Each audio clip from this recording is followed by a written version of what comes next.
Hey guys, it's Archie Luxury. Archie Luxury from the Archie Luxury channel, the Paul Pluta channel, and Archie Luxury Corporate. Guys, keep watching. Keep watching. I need the viewers.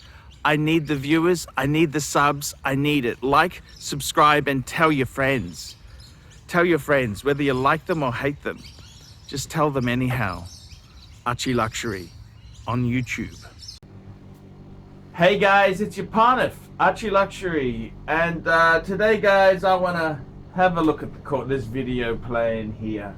Guys, I got a link. There's some great music to this clip. Click on the little question mark. It's either that corner or that corner. I'm not sure which corner because it's anyhow. Check it out. This is a great bit of video clip, and it's from some movies in the 60s.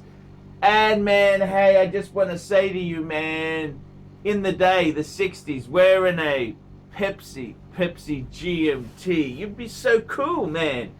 You would be so cool. You'd be hosting a lesbian get-together in the master suite. You'd be smoking your cigarettes, and they'd be cheap. The cigarettes weren't expensive, $1 a packet. And you would, if you were wearing Rolex, you would be wearing the Pepsi, and you'd be more concerned with making love to beautiful young women. And I gotta tell you, see, the thing is now, man, see this young guy in the clips. Well, see, young 22-year-old man, he can no longer get a Pepsi. He can't get a Pepsi because there's a dealer AD waiting list.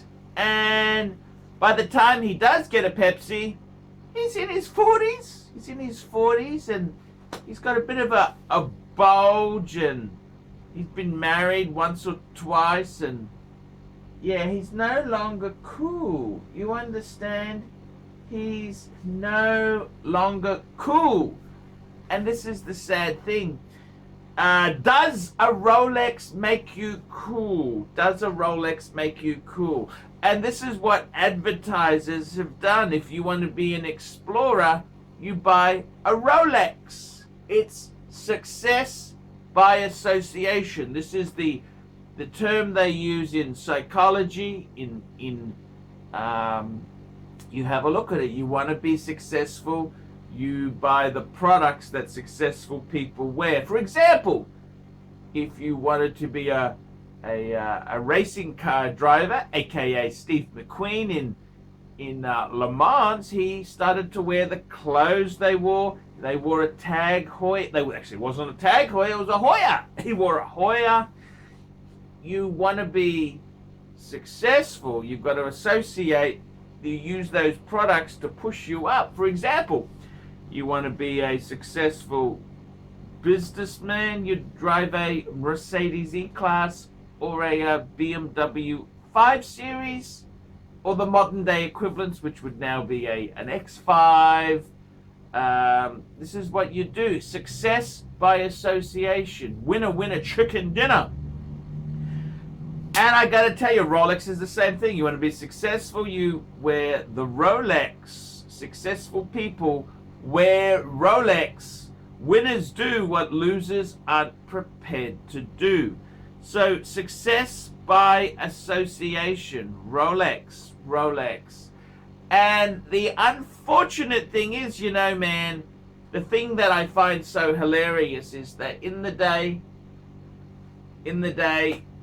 why did James Bond wear a Submariner in the Bond movie? Well, he wasn't going to wear anything. The script, Ian Fleming put a 1016 in because it's tight ass.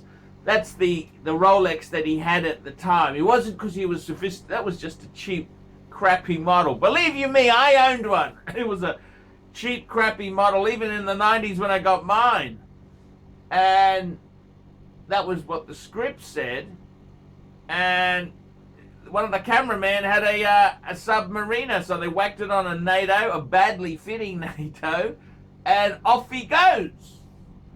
And that was it. That was it. So, success by association. Did Sean Connery? Oh no, it's got to be a. Sorry, I don't want a date model. It's got to be this. It's got to be. Oh no. He didn't give a shite. It's like Paul Newman, the most valuable Rolex. Well, one of the most valuable Rolex of all time. His wife picked out a dog because the Rolex was a dog at the time. Why would you buy a manual line Rolex when you could get an automatic? We're talking 70s, 60s, 70s. And, I got to be honest with you, man. That's a very good question indeed. Why would you go for a manual line Rolex? His wife bought it. And she got the dog dial. The Paul Newman, the exotic dial. Nobody wanted that dial. Dog. He didn't care. Whacked it on his wrist. Off he goes. Didn't care. Oh, yeah, thanks. Thank you. And this is the whole thing. These people themselves, they just wear whatever was there or given to them or sponsored or whatever. They didn't really agonize over it. These great explorers and adventurers, they wear anything. And this is the whole thing. So many Rolex people are so uncool. They're not cool. They don't embrace that spirit of freedom or that spirit of, hey, I don't give a stuff. They spend hours analyzing whether they go for a Pepsi or a Coke, or they go for a Polar or a Black Dial Explorer 2. Big decision. Or date or no date sub. And this is ridiculous. The thing is, just success by association. What's happened now is, Rolex used to be a tool watch for professionals. Now it's become a watch that tools wear. Okay? Tools wear this watch instead of it being a tool watch.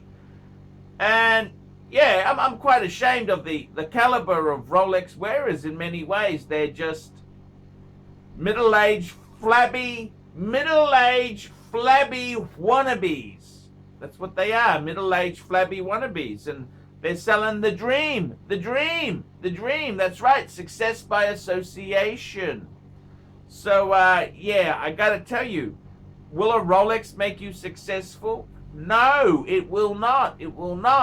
A lot of successful people wear Rolexes. A lot of tools wear Rolexes. Will it make you successful? No. I suppose the thing is about it, it proves that you have some money. It proves, so, success by association.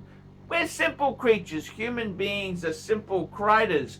They're simple critters. So, yeah, it's probably not a bad idea. What I learned many years ago, going for job interviews, if you want to be, like it was a managerial role, put on a pair of glasses with clear lenses, because that's better than a bloody master's degree. That's right, because the smart people have the glasses, because they're reading. See, that's how it goes. It's the look.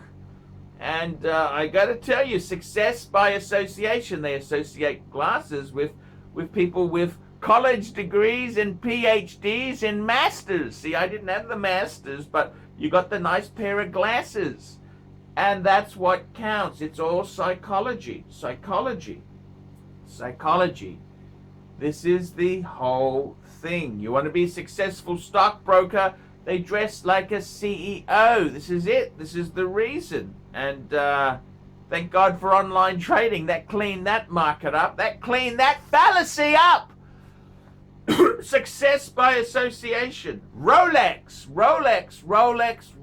You want to be successful in business, you wear Rolex.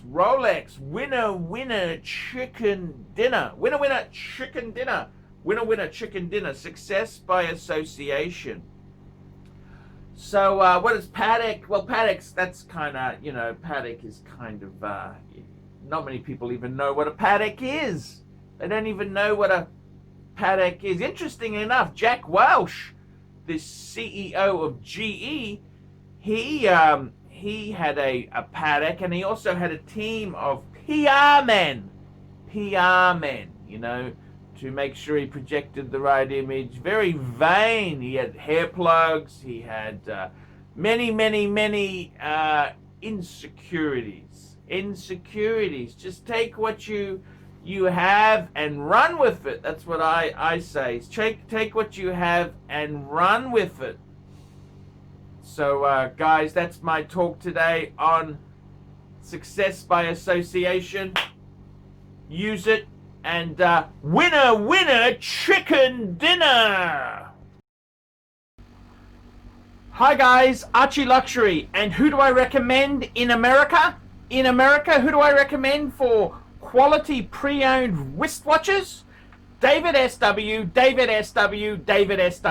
to davidsw.com. He is the best, the greatest pre-owned dealer in all of the United States of America. David SW.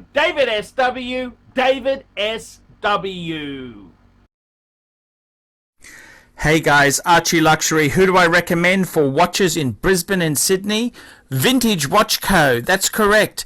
Vintage Watch Co. in Brisbane Arcade in Brisbane and the Strand Arcade in Sydney. Vintage Watch Co. Brisbane and Sydney. Ronnie, I've known him since the late 90s. Ronnie is a top bloke. Luke is a great guy. Vintage Watch Co. That is who I recommend in Australia. Check out Vintage Watch Co. and the guys' amazing range of watches. They also do service and repairs. Vintage Watch Co. That is where the Pontiff goes. You know, some of my paddocks came from Vintage Watch Co. That's right, guys. Vintage Watch Co.